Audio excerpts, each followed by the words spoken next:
Hey Ron, I've got a big one for you today. And over the last few months, there's been all of these headlines about these various partnerships and tech pieces that are coming to Cardano or may already be here. This includes USDCx, Pith, LayerZero, Dune, Midnight, and also Leios for scaling. And you're thinking, okay, cool. How does this all fit together? Well, this is the video for you.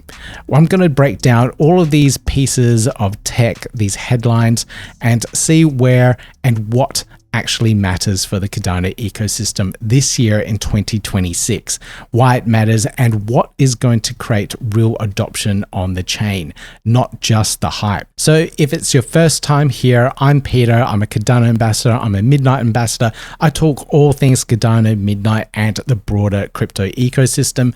And if you like all that, make sure you hit that thumbs up, like, subscribe, notification bell.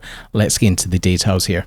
So this is probably the easiest way to think about all of this. This year, Cardano is building a full layer stack that's required for mass adoption and to take the Cardano ecosystem to the next level. We have the base layer, Cardano itself, which is highly secure and decentralized, which is fantastic. It's great.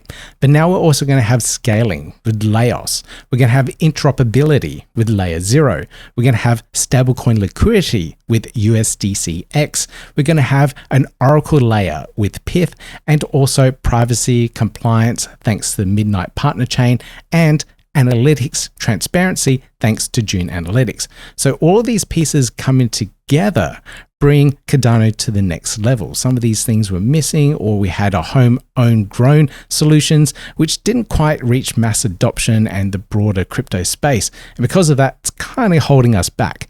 But tapping into these really big names out there is going to open up the Cardano ecosystem to a lot more liquidity, users, and so on. So let's get into the details of each one. So let's start with Cardano itself, the foundation layer. It is decentralized, highly scalable, and it's had 100% uptime since its inception. So the layer 1 is fantastic. The EUTXO model really won out for a lot of users in the ecosystem, but the rest of the ecosystem is different. A lot of the crypto space is built on the account-based model, and that has limited a lot of factors in terms of adoption, developer tools, and so on. So it's made things a little bit hard, but things are going to change with a lot of these additional tools that are coming to the ecosystem. But why should the regular viewer even care?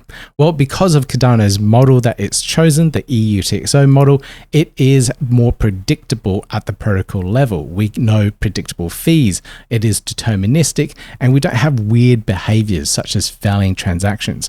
You can't operate a business when transactions are failing all the time. It's just not how things are done. You want to pay for something, you want to transfer assets, you expect that to be coming on chain and transacted as you do it. So we're looking for that type of user experience, and a lot of the other chains out there that do have failing transactions, for example, just makes things a little bit difficult. So we're looking for a very predictable and secure environment, and Cardano definitely has that going for it. Now, what about scaling? We have Laos coming this year in 2026, and this isn't just hype, it is coming along very well. You can check out the development progress website, and this will give you an idea, an update of how the Leios Scaling solution is coming along. We've had presentations at the latest Japan Midnight tour from Michael here, and he talks about how it will look when Laos is actually delivered for the Cardano ecosystem. So what we have here is a really nice piece of tech that allows transactions to be run in parallel. So imagine you have one big pipe, and that pipe is all of the transactions in the Cardano ecosystem. So what they're doing now is splitting into multiple different pipes that can all be run at the same time, and then have a coordinator or input endorser, as they call it, to coordinate all those transactions and bring it all back on chain into one pipe, one stream. And this is a great way to scale up the Cardano ecosystem and have all of these transactions running at the same time. And from what we've seen in the models, we'll be seeing very soon 500 transactions per second up to 10,000 transactions per second. So this is a massive amount of scaling for the Cardano ecosystem, and we'll see that evolving over time. Next up, we have LayerZero, and this brings in cross-chain interoperability to the Cardano ecosystem. We're kind of isolated because of our design choices with EUTXO following the Bitcoin UTXO model, but with this cross-chain interoperability, we're going to see broader access to liquidity. We're going to have easier movement between different ecosystems. We have a lot less isolation for Cardano native protocols as well. So we're going to see a lot of things open up for the Cardano ecosystem because of LayerZero. So for years, Cardano's one of the biggest pain points for the ecosystem is this isolation. And if LayerZero integration is executed properly, we're going to see that shrink really fast. Now, from what I've been told and what I've heard, the development has actually already started. It cost a small fortune to actually get initiated, but we will see this one come into play within, hopefully, fingers crossed, by mid-year, late Q3 of this year. Now for the liquidity rails. We're opening up that ecosystem to all the different chains, but we also need the liquidity coming in terms of a stable coin. And this is why we have USDCx coming in on chain. So USDCx is the privacy version of USDC. It has a couple of different properties to it and is minted in a different way, but it is still a one-to-one peg with USDC, which is the really important thing here.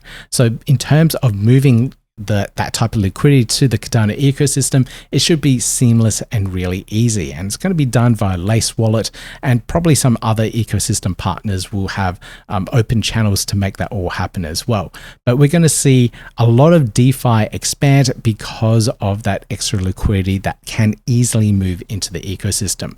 We had that USDA incident late last year where someone swapped 13 or so million ADA for USDA, and there wasn't quite enough liquidity there, and they had a massive amount of price impact, causing them to lose out on a lot of money. But that wouldn't happen if we had a lot more liquidity in the ecosystem. You compare it to other different chains, there's a lot of stablecoin liquidity on those chains, and we need that opened up so that people can trade and have a better trading experience. We've got a lot of really cool things happening there. Now, Pith is the Oracle layer. Now, this is critical because a lot of the DeFi ecosystem, whether it's real world assets, whether it's meme coins, whatever it is, it relies on this data being readily available and accurate with a high level of confidence and timing.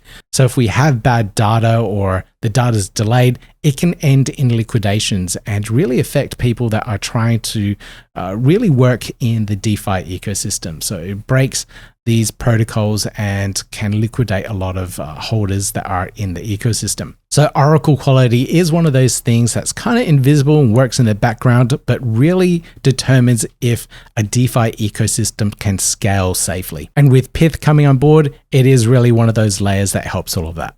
And now we have the privacy layer with Midnight. And this is kind of one of the things, privacy isn't really understood correctly within the ecosystem.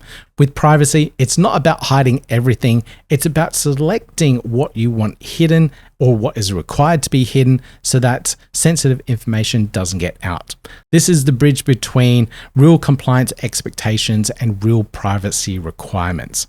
Use cases that now become possible but were kind of awkward before is payroll, supply contracts, sensitive business payments, enterprise workflows where full public exposure just isn't allowed. It's not possible. Imagine a hedge fund investing their clients' money, but it's all on chain and everyone can see what that hedge fund is doing with their clients' money.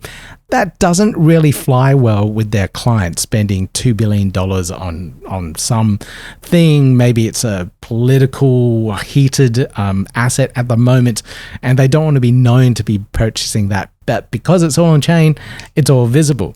But having that selective disclosure, hiding what client it is and hiding what assets being bought, but they can see it's been happening on chain, they can prove to their client that yes, the asset's been purchased, this is your money being used, but no one can see who that client and what assets being used. Selective disclosure brings into that huge level of compliance and safety for these type of business transactions, and it makes total sense.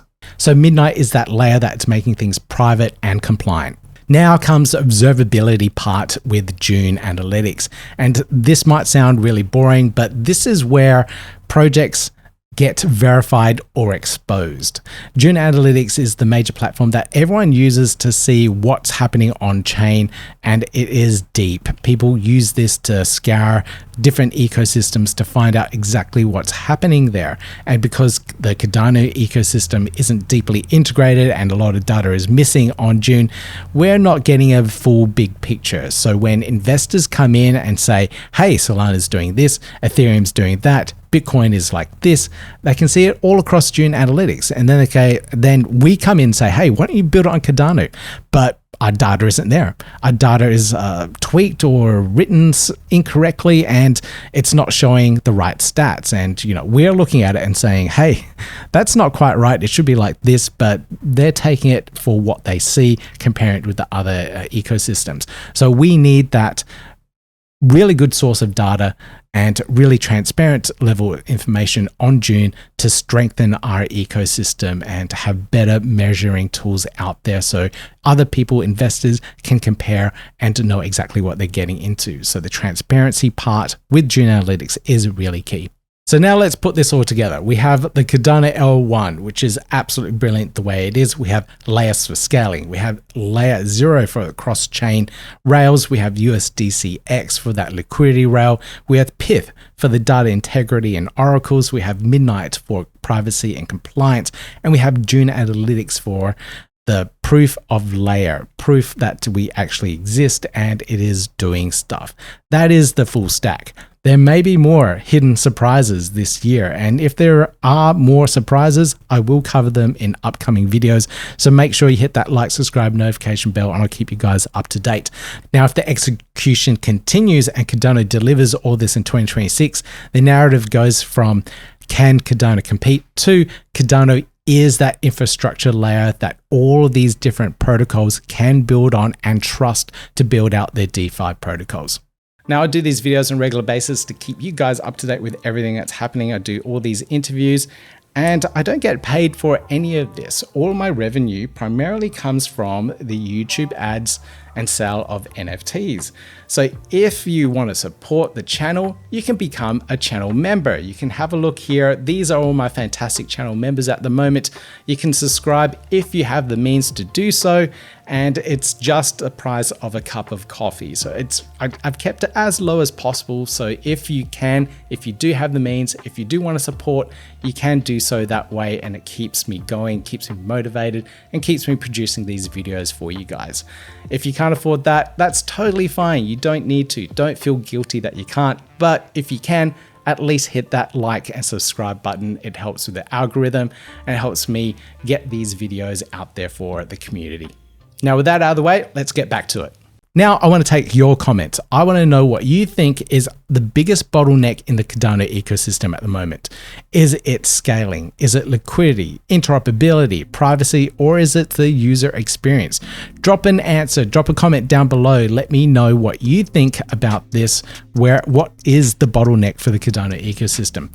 If you want a part 2, a more technical deep dive of Laos or the Midnight architecture and how it impacts DeFi and Cardano ecosystem, let me know down below as well. If this video has helped you in any way, make sure you hit that thumbs up, like, subscribe, notification bell on your way out. Appreciate you guys, and I'll see you all in the next video.